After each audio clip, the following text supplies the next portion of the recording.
by His Excellency Gotabaya Rajapaksha, President, Head of the Cabinet of Ministers, Minister for Defense, Minister for Technology of the Democratic Socialist Republic of Sri Lanka. I request the protocol to escort His Excellency.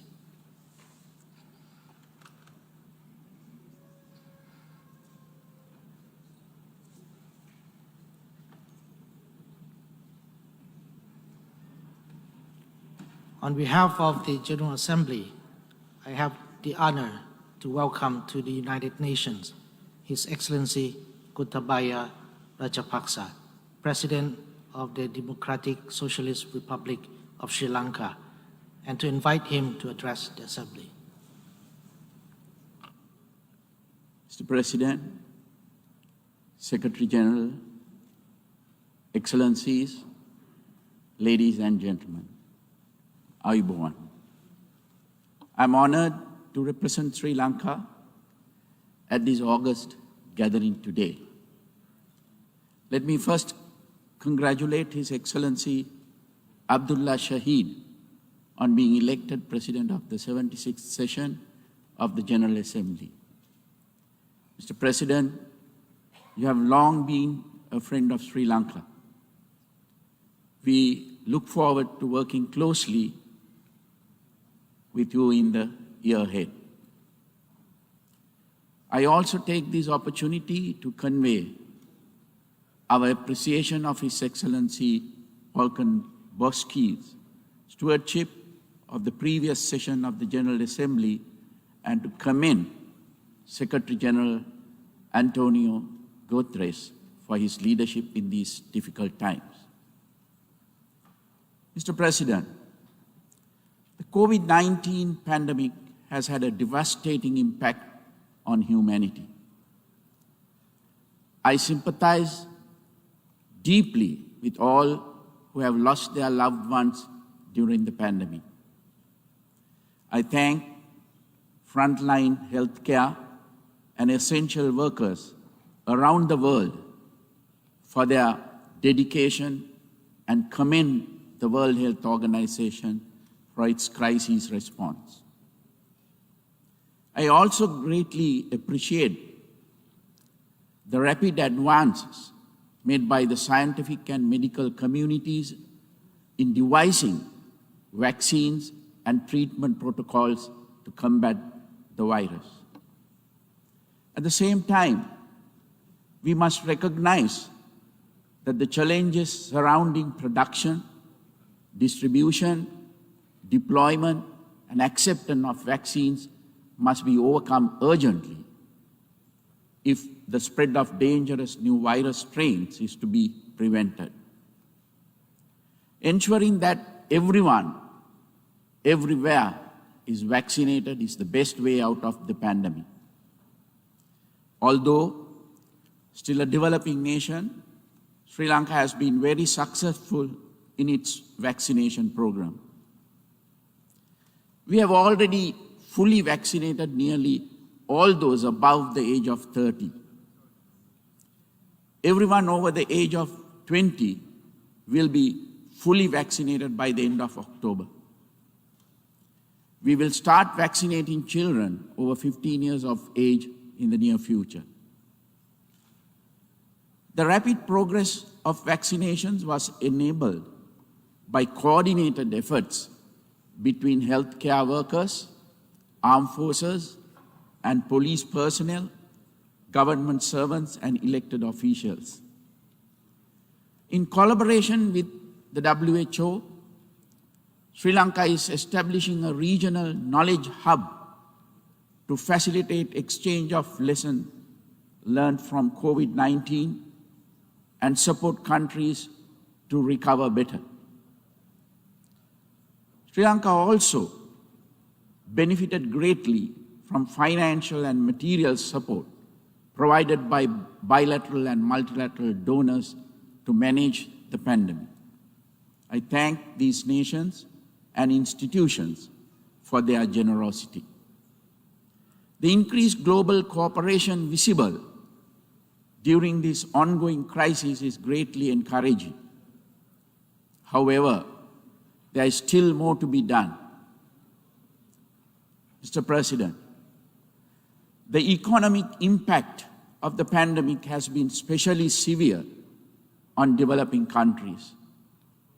This has placed the implementation of the 2030 Agenda for Sustainable Development Goals at considerable risk. It is vital that more initiatives, including development financing and debt relief, be adopted through international mechanisms to support developing nations and help them emerge from this uncertain situation. Sri Lanka, too, has suffered greatly due to the pandemic. In addition to the tragic loss of life, our economy has been deeply affected. The lockdowns, together with general movement restrictions, reduced international travel, and slower global growth have affected nearly all sectors of our economy. Tourism, one of Sri Lanka's highest foreign exchange earners, and a sector that supports nearly 14% of the population, has been devastated. This industry, together with small and medium businesses in many other sectors, received government support through interest moratoriums and other financial sector interventions. Daily wage earners and low-income groups were also supported through grants of cash and dry rations during lockdowns, adding significantly to state expenditure. In addition to their immediate impact, these economic repercussions of the pandemic have limited the fiscal space available to implement our development programs. Mr. President, as devastating as the consequences of the pandemic have been to humanity, the world faces the even greater challenge of climate change in the decades to come. As emphasized in the recent report by the Intergovernmental Panel on Climate Change, the unprecedented effect of human activity on the health of the planet is deeply worrying. Addressing the grave threats posed by climate change and the loss of biodiversity requires decisive and urgent multilateral action. As a climate-vulnerable country, Sri Lanka is deeply aware of the dangers of climate change.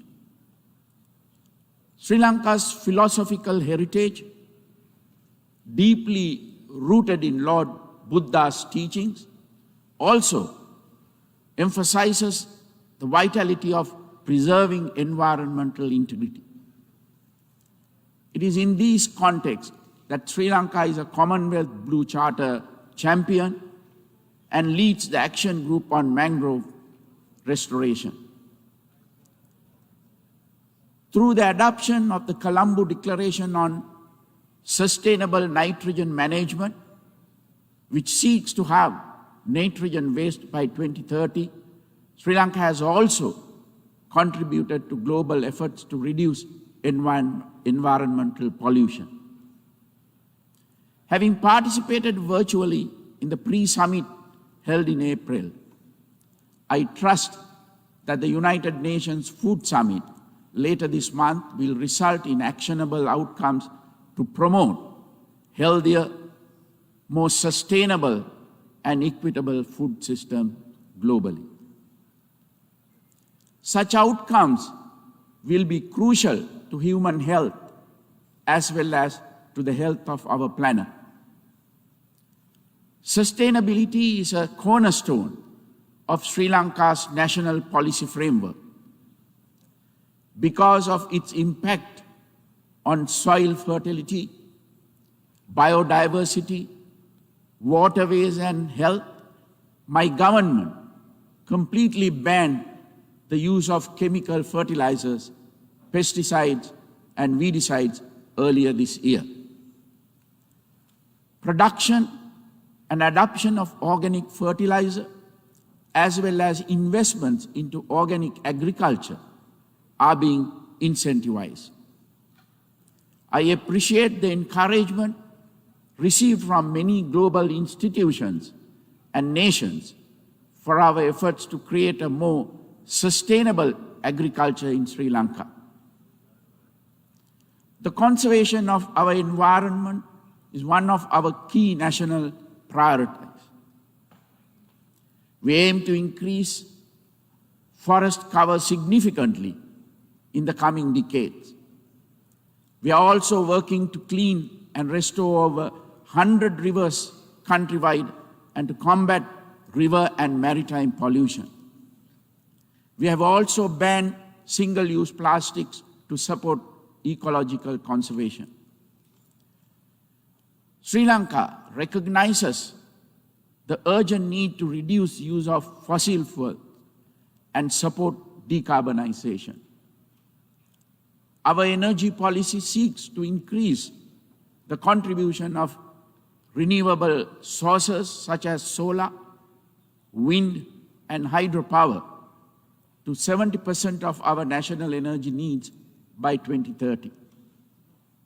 Mr. President, Sri Lanka welcomes the support of the international community as it engages in the task of reviving its economy and carrying out its national development program. We intend to make full use of geostrategic location and our robust institutions, strong social infrastructure, and skilled workforce to attract investment and broaden trade relationships. My government is focusing on extensive legal, regulatory, administrative, and educational reforms to facilitate this and to deliver prosperity to all our people. Sri Lanka has enjoyed universal adult franchise since pre-independence.